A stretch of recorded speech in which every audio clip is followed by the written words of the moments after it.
Good morning. Happy Wednesday. Wednesday. You are watching the WOW podcast. That's WOWW, Wendy's on Wellness Wednesday. I am Dr. Wendy Sue Massey. I am an alternative medical practitioner, a lover of all things natural, Jesus freak, proud to be a wife, mama, and Gigi, and just love life. And this is my dear friend, Wendy Flournoy. Hey, happy Wednesday. I'm Wendy Flournoy, certified hypnotherapist, herbalist in the making, mom, wife, Gigi, lover of all things natural, including Jesus. All right, girl. What a week. We are, I know we usually talk about what we're working on at the end of the show, but our hearts are heavy today. Just like last week, we talked about all this going on in North Carolina, and or North Carolina, Tennessee, Georgia and Florida. Florida, everywhere. But it just seems to be escalating. So much to take in when you're actually listening to the people that are boots on the ground in that region.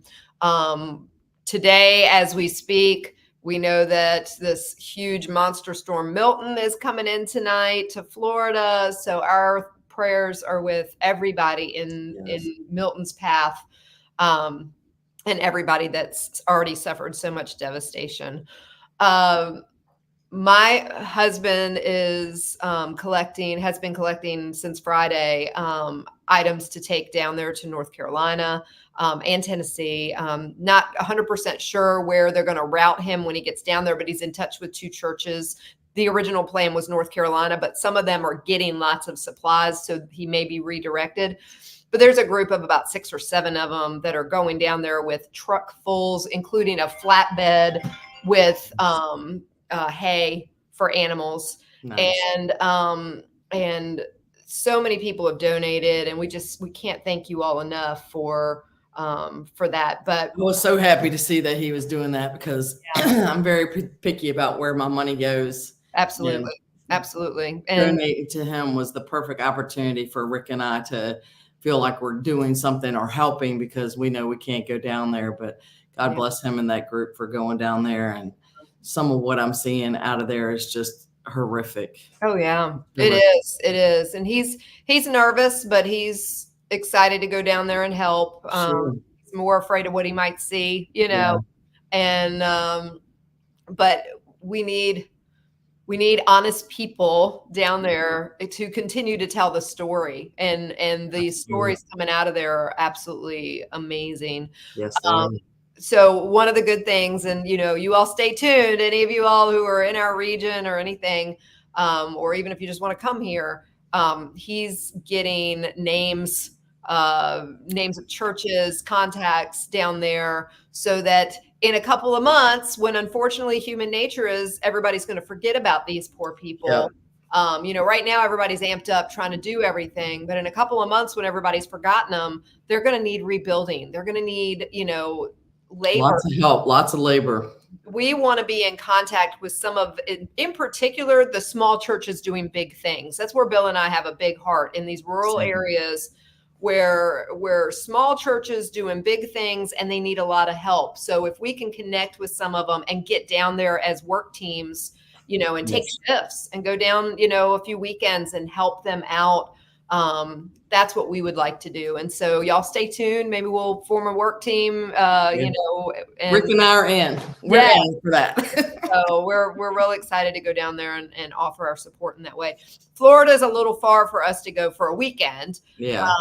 But certainly, we're going to be open to wherever God leads us in this. Let's just keep praying that Milton's not completely devastating. Yeah, exactly. So, also, and we'll mention this again at the end, because of traveling, I'll be in Tennessee. We're actually recording the next 2 episodes. So just so everybody knows, if for some reason, God forbid, something devastating does happen, And we don't mention it because we always mention current events. If we don't mention it in the next two, it's not our lack of compassion for what's going on in the world. It is most definitely because these next two will be pre-recorded. So anyway, we love to discuss what's going on. Sometimes Wendy and I, we hold back a little bit because together, the two of us, she was saying we almost came on with tinfoil hats all bedazzled. And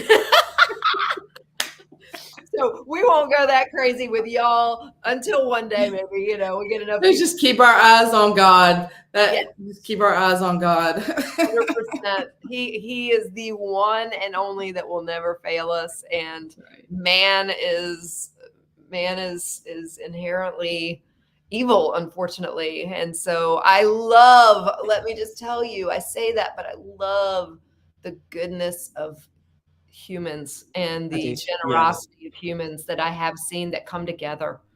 That is one thing about a catastrophic event like this. You will see the goodness of people tremendously. Yeah. And it's a beautiful thing. And some of the stories are miracles. Oh, 100%. So you see God's hand in all of it. Yeah. Most definitely. It's beautiful. And we don't understand why these things are happening, whether they're man-made or whether there's man involvement or whether it is all a God thing. But I know that he works all together for good according to those, That's right. Those who love him. So just stay fixed on him and you can't go wrong. And you won't be in fear either. No, exactly. And that's just it. No fear. I mean, I don't have a thing to be afraid of. Even with Bill going into what he's going into, for a moment, I was like, and it's me mothering him, y'all, for real. It's hard not to worry. Yeah. It is. It's hard not to worry. He's got rheumatoid arthritis. He's, has his history of cancer. And so, he's a strong dude, but he's not got the strength he had pre-cancer. And so, if they're up hiking in mountains trying to help people, I know my husband is going to do everything his body will physically allow him to do. And push it a little past that. I was going to say, even if his body is telling him, slow down, old man, he's not gonna. And That's so right. I worry about him, but I'm so proud of what he's doing and love. He's on a mission. Yeah. He wants to be the hands and feet of Jesus, and I'm so proud of him. So. All right, girl, we got some almost like a to be continued from last week because it really is every week. We always have things we want to talk about and we run out of time. So definitely a lot of them are going to be things that you have this week. I know I've ran my mouth through a lot of it last week. We're going to keep on talking about ingredients this week that we use. And I am so excited for Wendy to share her cream of anything soup. Because her cream of anything soup mix, because I need this in my life. How did I not know that you made this? Because my cream of mushroom and cream of chicken and cream of broccoli, they are all very labor intensive, and it does not start with a homemade mix. It is something that I whip up fresh each time. So talk. Well, I love this stuff, and I have to make some more. This is what I have left currently. So when I discovered this, it is a game changer because, like you said, most cream soups are labor intensive if you're making them from scratch. Yeah. This makes it really, really, really easy. So we'll send this out in email and the show notes, the actual recipe, but I'll go through it. Okay, you start with 2 cups of dry milk powder. Okay. Now, this next batch, I currently use the dry organic goat's milk in this, but this next batch I am going to experiment with dry coconut milk. Oh, yeah. So we'll see how that changes, if it changes anything in it.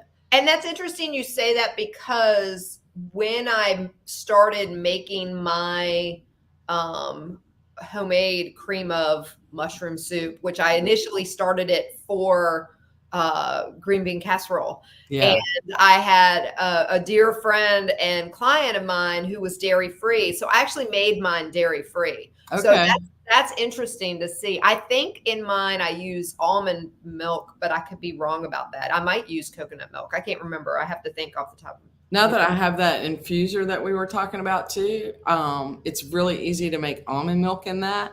Ooh. So I was thinking about making some almond milk and freeze drying it to make a almond milk powder. Perfect. So we can try that too.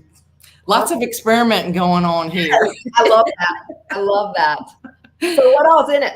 All right. So it's the 2 cups of dry milk powder, 3/4 of a cup of arrowroot powder, a teaspoon of onion powder, a 1/2 teaspoon of garlic powder, a 1/2 teaspoon of dried basil, a 1/2 teaspoon of dried parsley, and a 1/4 teaspoon of black pepper.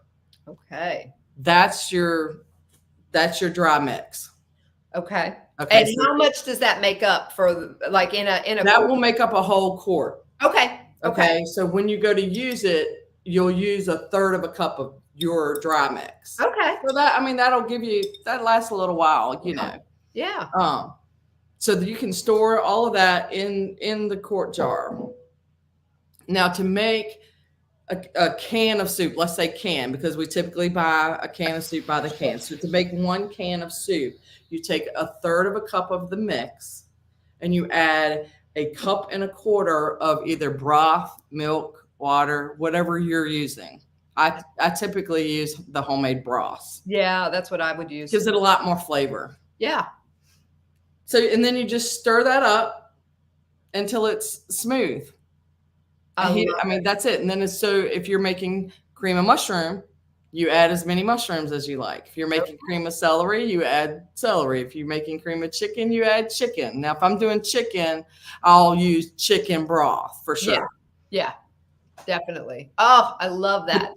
That is how easy it is. That's awesome. And you can experiment so much with that, or just use that as a gravy type. Yeah. Don't put anything in it. Well, that's what I was just thinking. I was like, the way Bill is about gravy, and right, you know, gets a little whiny that I don't make it enough.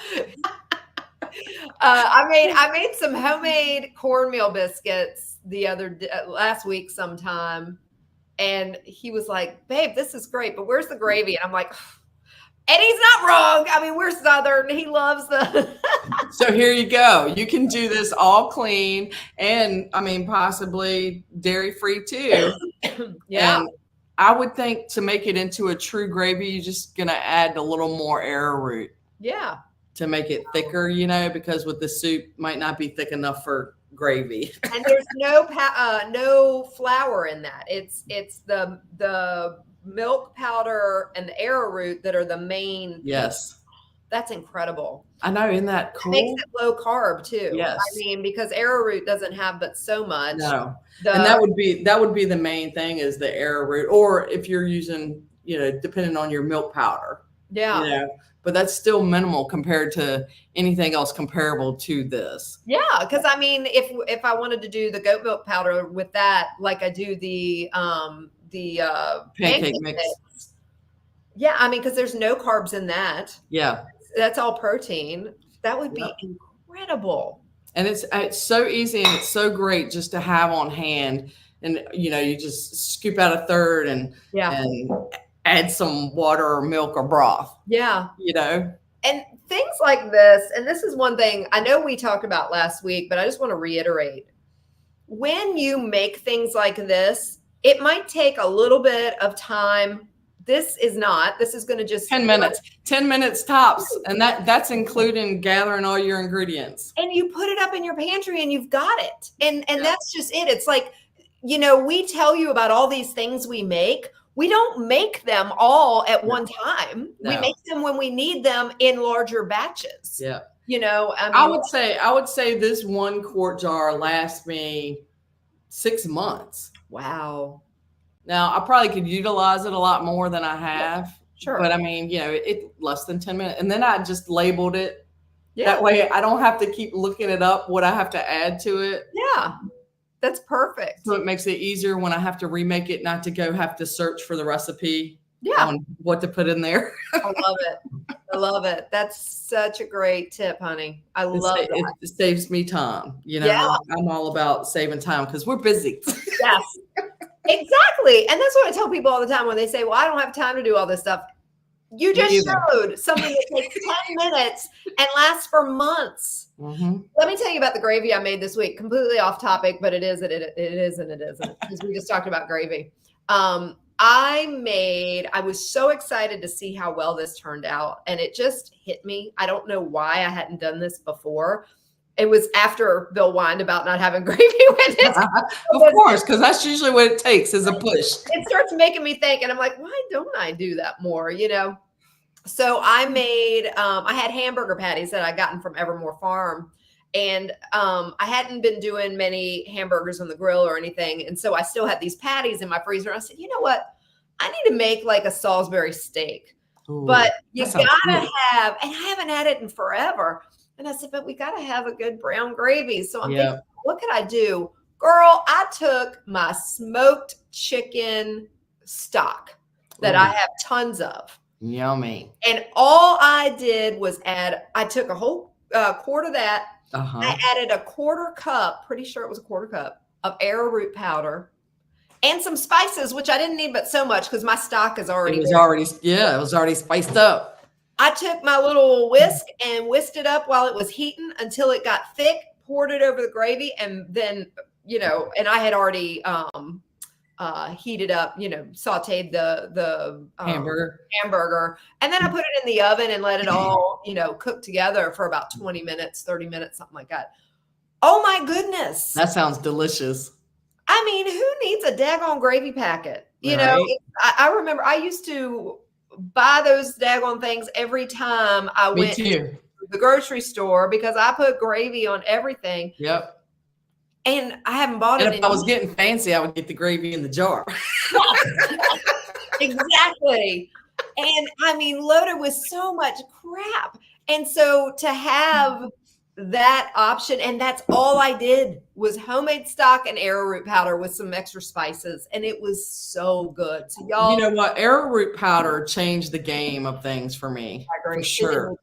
Because what used to be so complicated and time consuming can be very quick now. Yeah. And if you're like us and you get to where you're making your own broth and you always have that on hand, you can do so much with just the broth and arrowroot powder.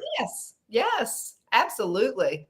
So that was a fun thing that is a fun thing. Yeah, and so Bill was really excited, and I was so excited about it.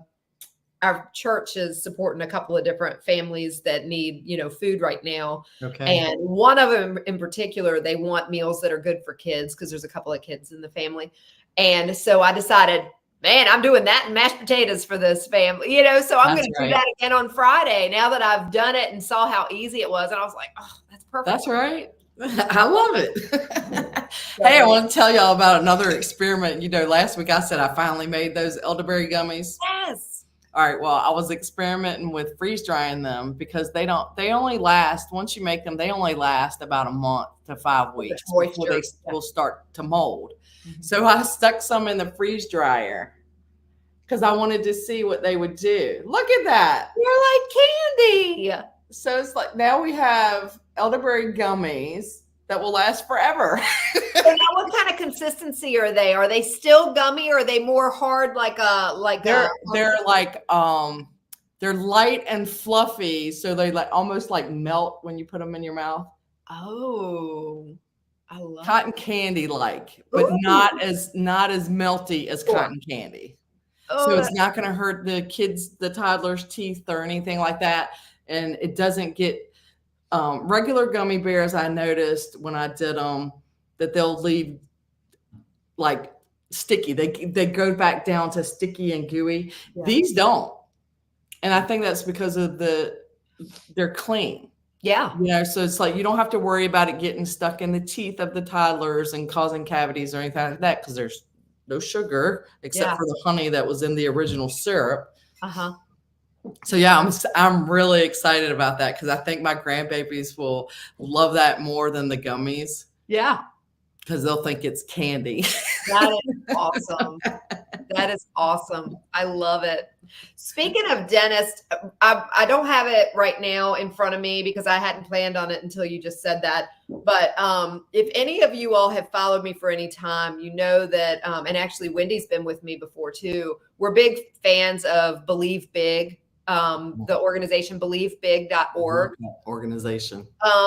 They help people with cancer find alternative treatments or complementary treatments to what their doctors are already doing. And they have helped save so many lives, and including the founder. I mean, Evilise Page, she wrote the foreword in my book. I just absolutely love this woman.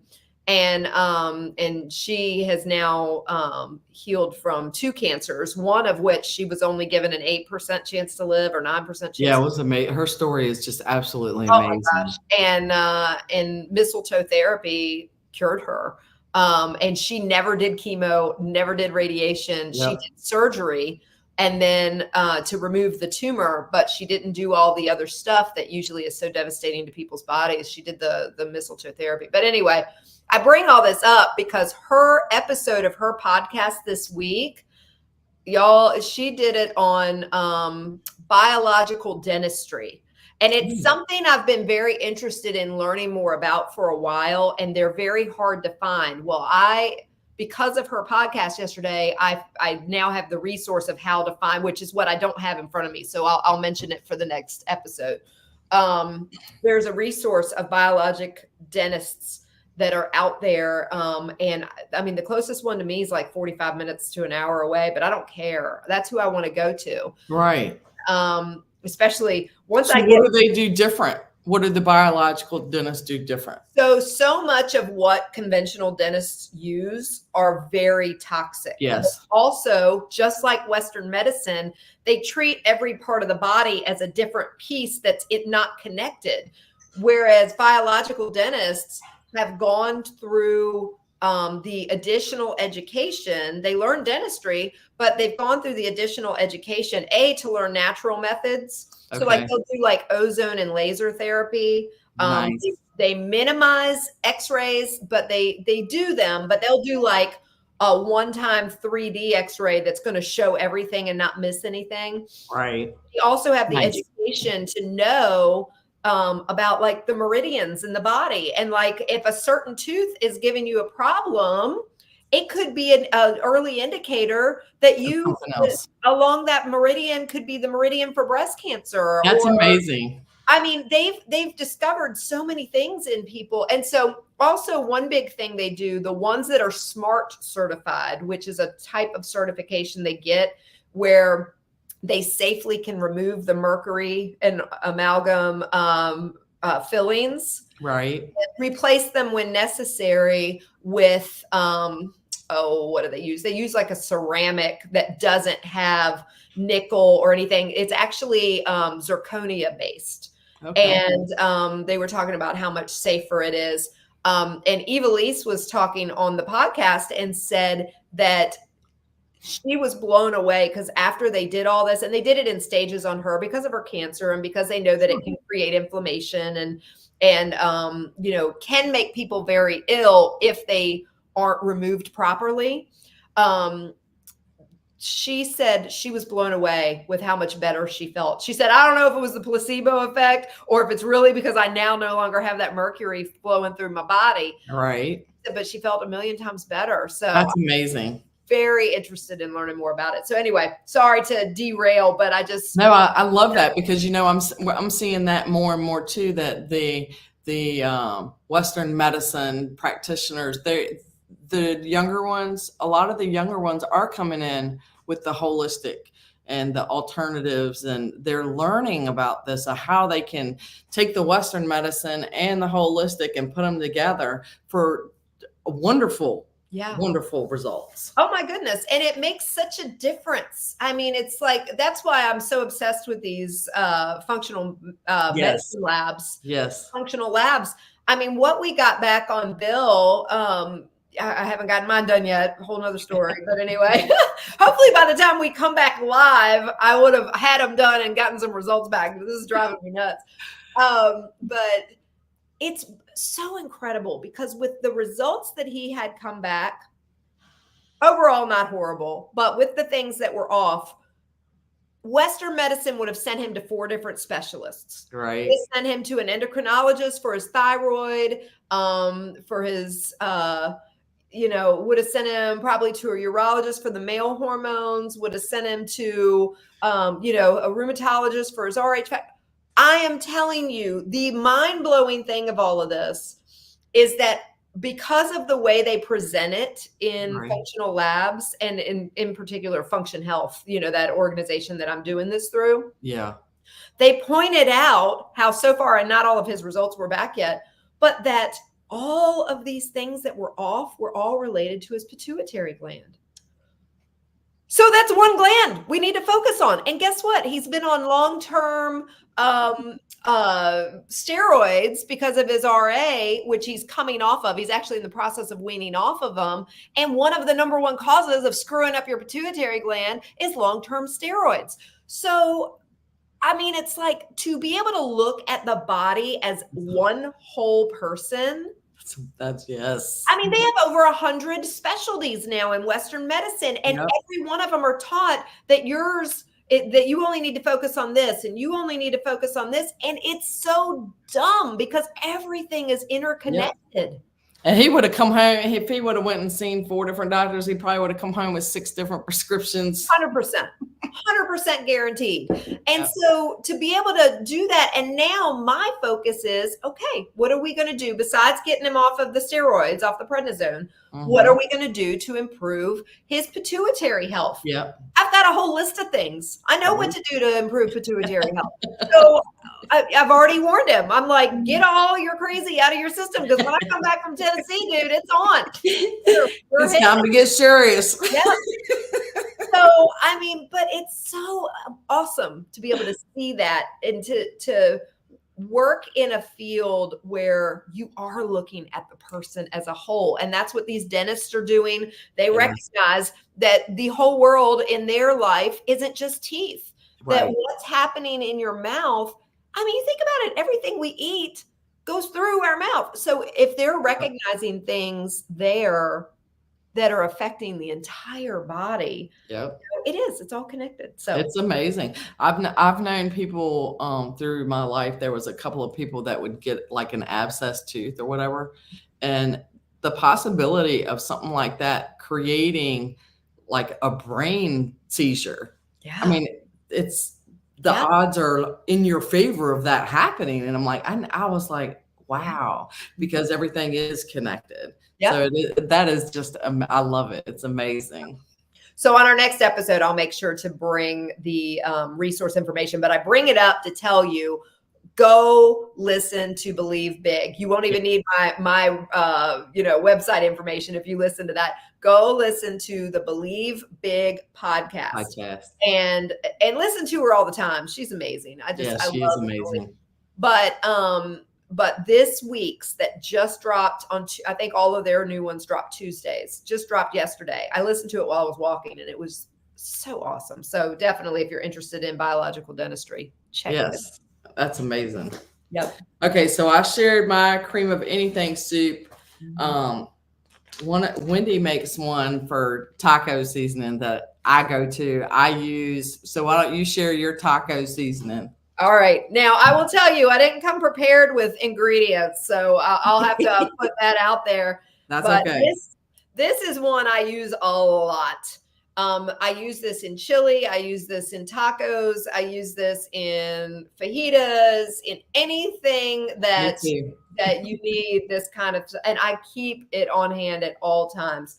It is a very easy mixture, but it is about 8 different spices that you put all together. And I always make a quart or so every time. So I do promise to include that in the show notes because it's really good, you guys. It'll be the best taco seasoning and chili seasoning, fajita seasoning that you ever try. Wendy's is my go-to recipe for that for sure. Did I put this one in my book? I might have put this one in the book too. because I use I it can't so remember. much. But everybody needs your book too. Yeah, yeah. But no, it was just I was just trying to think. But I will include this in the information about our podcast this week.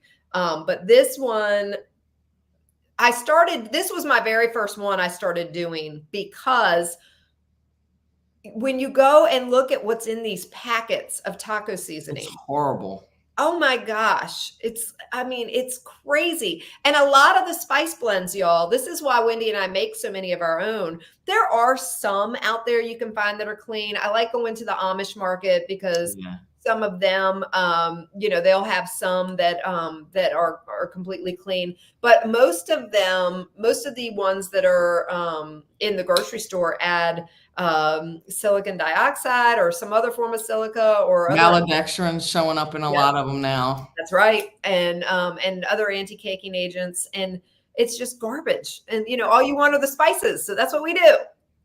And they last. If you put them in a jar like that, they last. Yeah. So you don't have to make it in bulk like we do, because we're go big or go home. Yes. You can make it in a pint jar. And most of our stuff we put out it's most of our recipes like that we'd like to do in parts because of that. Yeah. As a matter of fact, thank you for mentioning that, because I drive people nuts, but maybe with me being able to explain it a little bit better instead of in type, you will see that this recipe in particular, it's 1 part of this, 8 parts of this. What do I mean by that? That is so you can scale it. So I always start with, or tell people, start with the lowest measuring you have. So if you have 1/8 teaspoons, make your 1 part the 1/8 teaspoon. Now, my 1 part's probably gonna be 1/4 cup, because I'm gonna make a big old batch. But make, or an 1/8 cup or something. But make, if you just want to make a little batch, your 1 part can be 1/8 teaspoon. That means 2 parts is 1/4 teaspoon. 3 parts, 4 parts. 4 parts is 1/2 teaspoon. So, it takes a little bit of math, but if you're just thinking, okay, well, this is how I'm going to make, a batch of this stuff. But that's what I do in cups, because it's so much easier. But to me. Yeah, that's good stuff. Yeah. So what we also do is like to make big batches of things like that, just so we have it on hand in the pantry, in the cupboard, wherever you're keeping it. And it makes cooking in the kitchen a lot quicker, a lot more efficient, because you have it on hand. You don't have to stop and make it. So when it gets a little low, is like, okay, I need to make some of that when I have 10 minutes. Yeah, exactly. And again, like we just said earlier, anything like this that you can make that is going to last, that you can keep on hand. How long do you keep spices in your cabinet? Yeah. We're making sure that we're getting organic ingredients and good quality stuff. And if it's going to stay in my pantry for 2 years, because it's a spice that maybe I don't use all the time, make a bulk of it, because I can tell you right now, and I don't even measure anything, I don't, but I will literally, this will be next to my stove, and I'll just sprinkle it right on top. Got it already. Once in a blue moon, I might measure, but that's rare. That's called heart measuring. Yes, exactly. So another one that I love to have on hand is an Italian seasoning. Oh yeah. Because I noticed that too in the stores, that the Italian seasoning blends are all adding, most of them are adding things to it, and it doesn't have to be that way. No. So, because, and we'll send this one out too, but Italian seasoning is pretty much everything that you have in your cabinet already. Right. It's oregano, it's basil, it's thyme, it's rosemary, marjoram, and sage. Basically. And then, you can customize it. If you want a little salt, put a little salt. If you want onion in it, put some onion. If you want red pepper flakes, put some red pepper flakes in it. Yeah. Everything can be customized to what you and your family like. Yeah. And don't make anything that your family doesn't use. No. No use in making stuff that your family doesn't like. It's like growing a garden. Grow what you eat. Absolutely. No. And the possibilities are endless. You do another similar one to the Italian, the herbes de Provence. Yes. The herbes de Provence is a little different. Uh-huh. All right. So the herbs de Provence, you have your thyme, your savory, oregano, rosemary, marjoram, tarragon, and then the kicker to the Provence is a little lavender. I did not know that. That's what makes it kind of stand out from any other spice blend is the Okay. lavender. I love herbs de Provence. I'm gonna have to start making that one because that one is definitely one of my favorites. Yes. That's That one is, I always save some of my lavender for that. I was able to harvest a whole gallon of lavender this year. oh my gosh. After I dried and took it off the stems and everything, I had a gallon of lavender. That's awesome. I love lavender. I love lavender tea. I do too. I've been drinking a chamomile lavender lately, and it's just so good. I love it. I'm trying out an energy tea this morning that I told you there's a lot of experimenting going on here. Yeah, that's great. That is great. It's Tulsi based because I've got all this, I harvested all that Tulsi and ashwagandha, nettle, lemongrass, hyssop, and ginseng. All right. American ginseng. Nice. That sounds awesome. Sounds really good. It's good. That's great. That's great. So one other seasoning blend that I love and I use the heck out of when I want something a little sweeter. Yeah. I do my sausage seasoning. I love her sausage seasoning. I stopped buying sausage because it is so hard. Unless I go, my farm where I get my pork, she has a really good natural sausage where she doesn't add junk. So I will get it from her. But if I'm just in a pinch and I have ground pork, ground beef, ground turkey, ground chicken, ground anything on hand, and I want to make a sausage, I use this. And it's, I do have that one. What all is in it? Let me see here. Sage, thyme, cinnamon, Himalayan pink salt or sea salt, garlic powder, and paprika. That's it. But this, I'm telling you, let me tell you what you can do to sausage that is just incredible. So if you will take your ground meat, let's just say we're doing it with ground chicken. And it's so funny because I never used to want any sausage other than pork. Right. It's like, just to me, that was, good old Jimmy Dean. It's what it made taste like good sausage. Right. Oh my goodness. Chicken and like several other ground meats, beef. I've done it with venison. With this spice blend, makes the most delicious sausage. And I'll even use this for my sausage balls and everything. But anyway, so if you take, say, ground chicken and you put this into the ground chicken and then chop up apples really fine into it, chop up an apple into the meat, the blend of the apple with this, I cannot explain it. It is like you have used maple syrup. It gives the most delicious maple type sausage flavor, like you just bought maple sausage. And I never thought about using the apples like that, but yes, that makes sense. I never would have thought that it would give that mapley flavor. Because we have maple syrup. I don't have anything against using it, but you don't have to because it literally gives, it's the blend, I think, of the sage and the apples and everything. It gives it such a great flavor. So try that. I'm definitely going to have to try the apples. Yeah. I use your seasoning already. Yeah. Which I think I need to make some more of that because it's coming up. Sausage ball season is coming. Yes. Yes. And speaking of sausage balls, you all heard us talk about the pancake mix last week. So I have a really wonderful, clean sausage ball recipe. It is lower carb than the one I'm about to tell you about. Yes. It uses almond flour and all this stuff. It's fantastic. But for ease of making a big batch of sausage balls a whole lot easier, in a quickly manner. Yeah. I started thinking one day, I was like, you know what? Back in the day when I wasn't eating clean, Bisquick was the primary ingredient in my sausage balls. Yep. And I never followed the box, shocker, but I always did what I called my 3-2-1 method. I did 3 pounds of sausage, 2 cups of cheese, and 1 cup of the Bisquick. And it made them a whole lot more meaty and not as dry and but it just perfect taste. And my kids love them. Like, Christmas is not allowed to continue if I don't have sausage balls for breakfast, So I started thinking, I was like, you know what? We've got this pancake mix now. And that's all Bisquick was a pancake mix.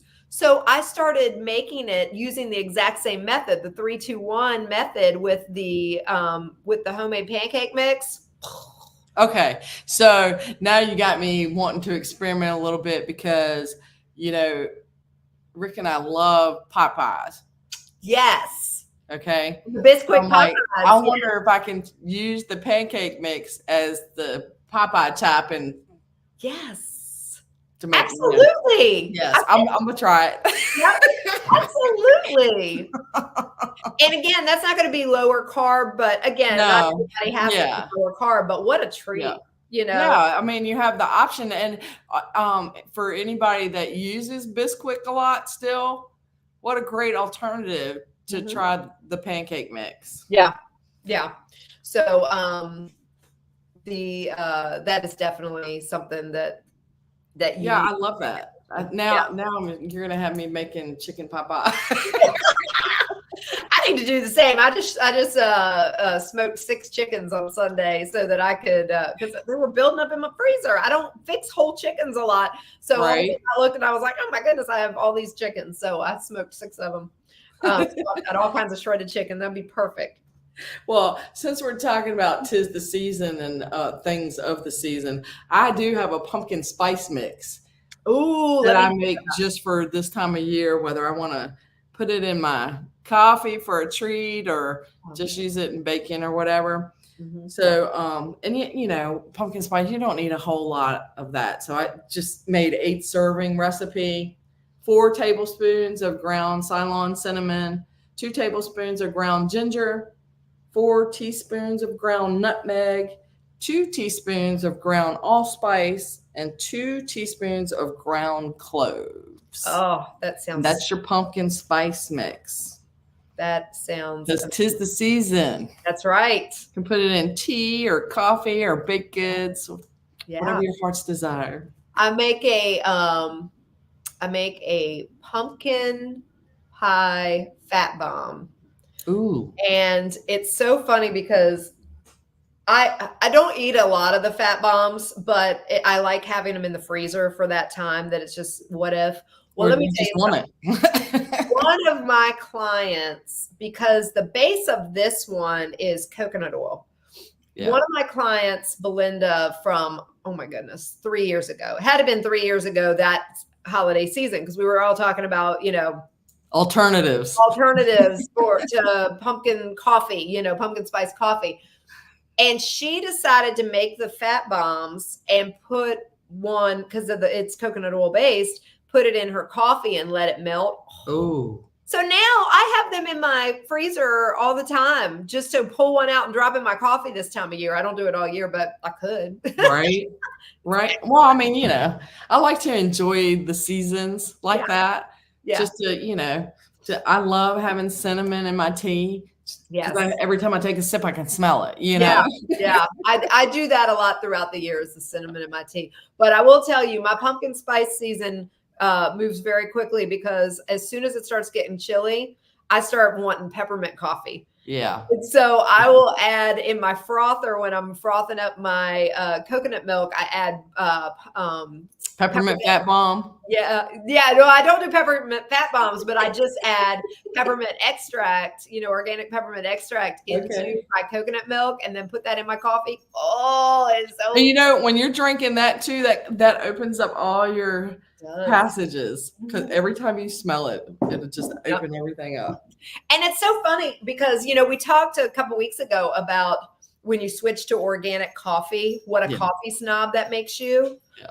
I mean, I used to, even as recently as probably 3 years ago, when the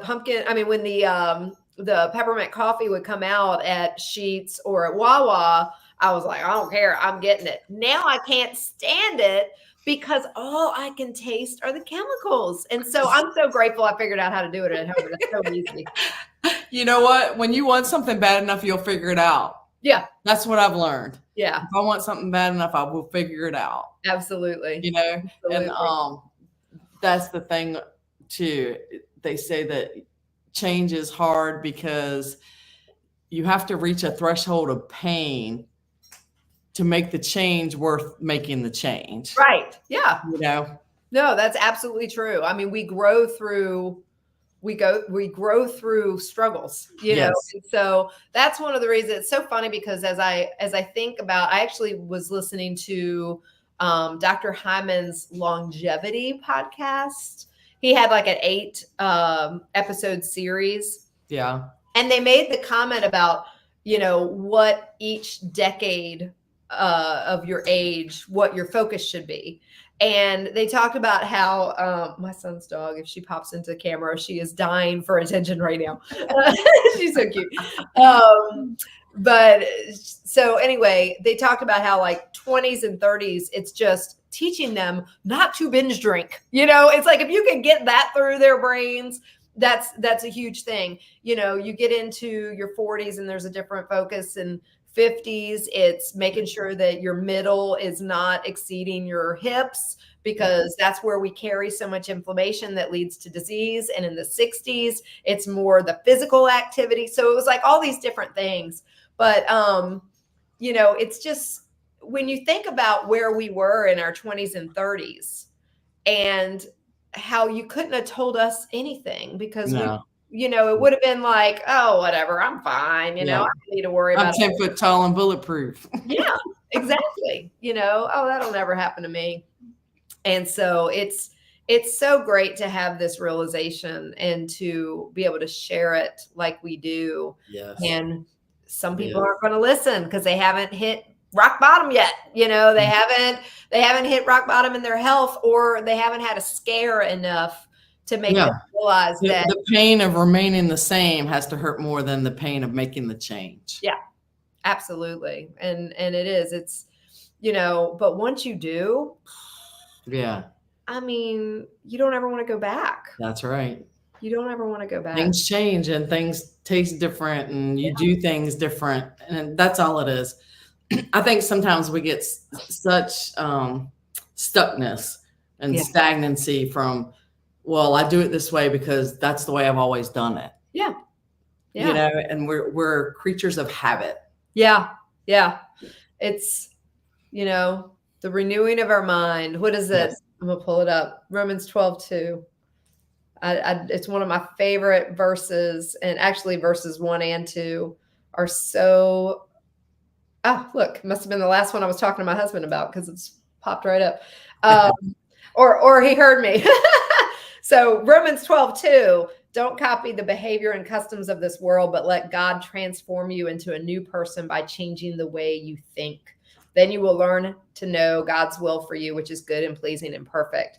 I love that. You got to, I mean, you got to let God transform you into that new person by changing the way you think. How are you thinking now that is stunting your growth, that's stunting his ability to be able to use you in his grand plan, you know, and it's your ultimate purpose. Yeah. Yeah. And to take a step back, just while I have it up, one of my favorite quotes about involving God in our health, verse 1 in that Romans 12:1. And so, dear brothers and sisters, I plead with you to give your bodies to God because of all he has done for you. Let them be a living and holy sacrifice, the kind he will find acceptable. This is truly the way to worship him. And that's what we're doing, girl. That's right. That's what we're doing. That's what we're doing.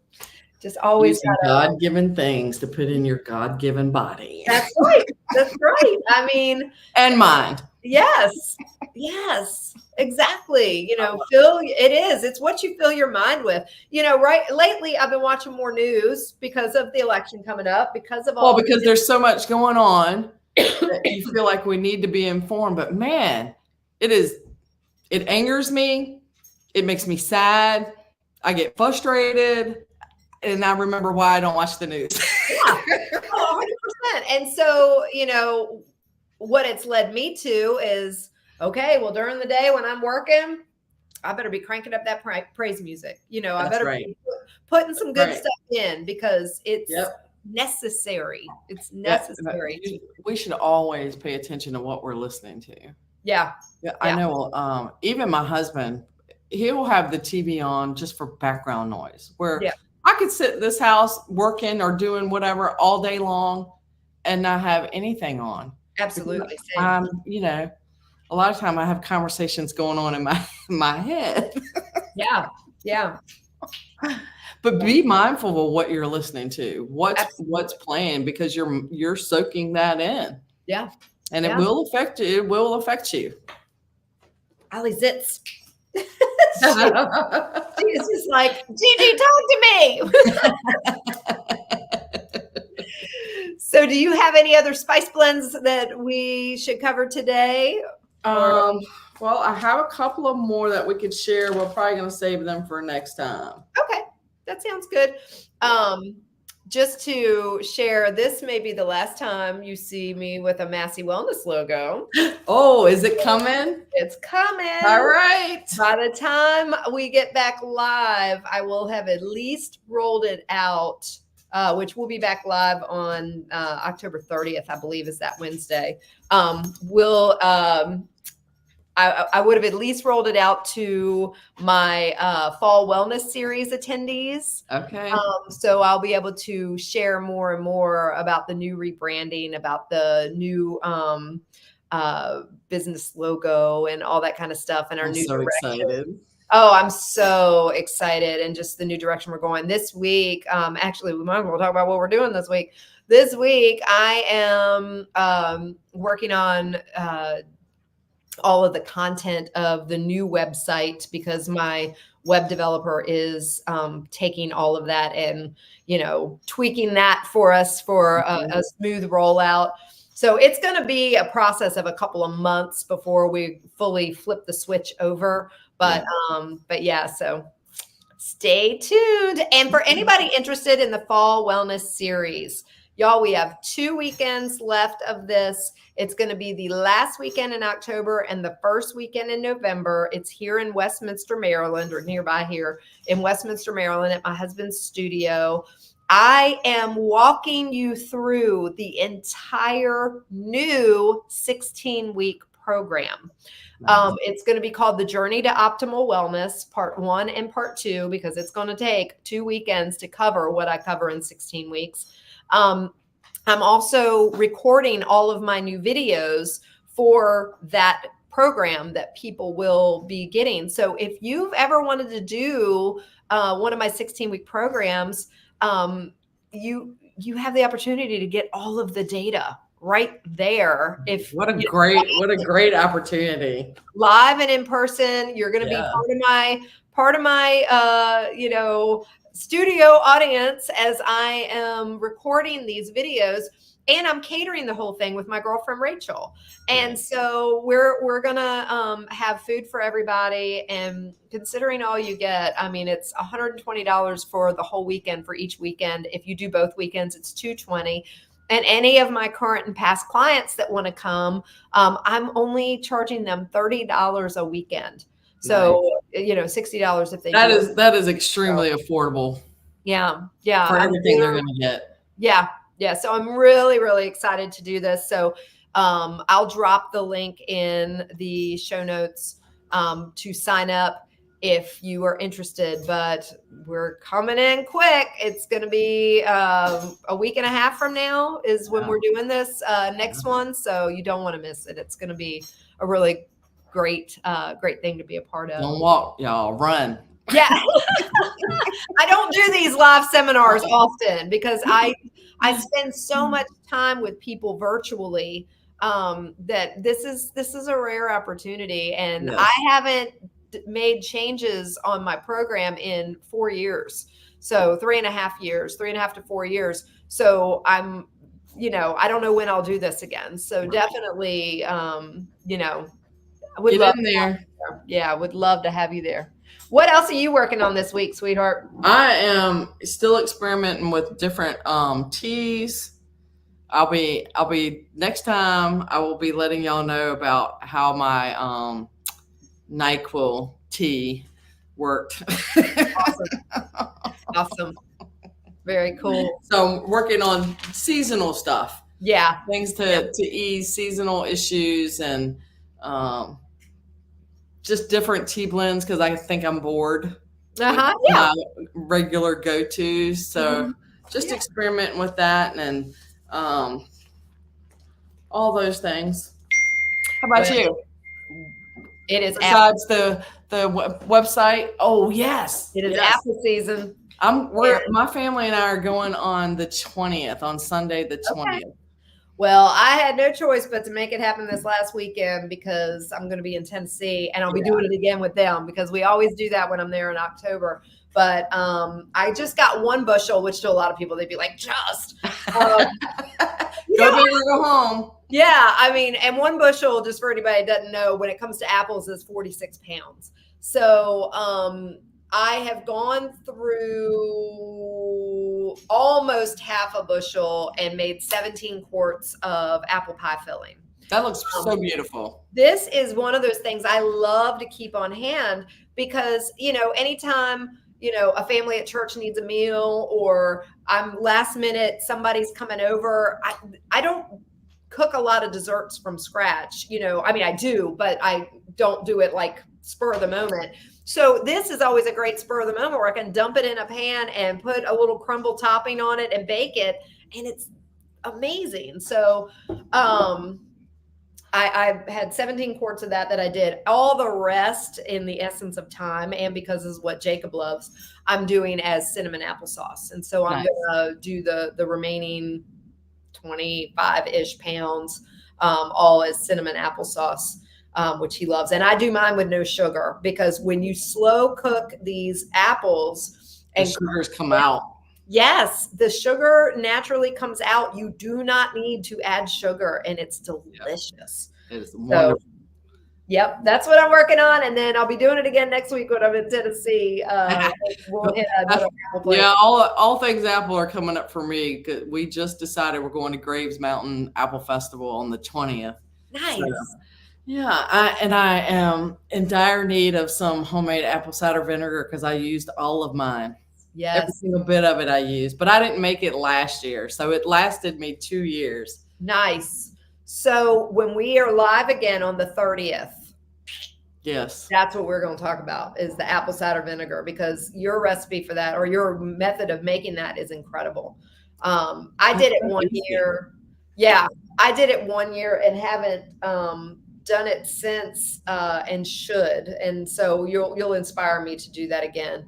So well, yeah, I mean, especially if you're doing all things apple this time of year, you have a ton of scraps. Oh yeah. And the apple cider vinegar is only made from the scraps. Yeah, exactly. Yeah, exactly.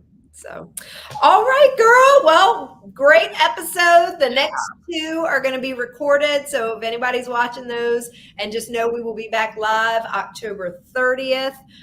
You all won't feel any difference. But like I said, if for some reason, heaven forbid, something big happens, in the world that we're not talking about for those couple just know we're not ignoring it. No, we're not ignoring it. We are, praying behind the scenes. We are definitely praying now for everybody in the path of Hurricane Milton. And if you all could please keep my husband in prayer as him and his team as they all travel into the North Carolina mountains and Tennessee mountains to absolutely.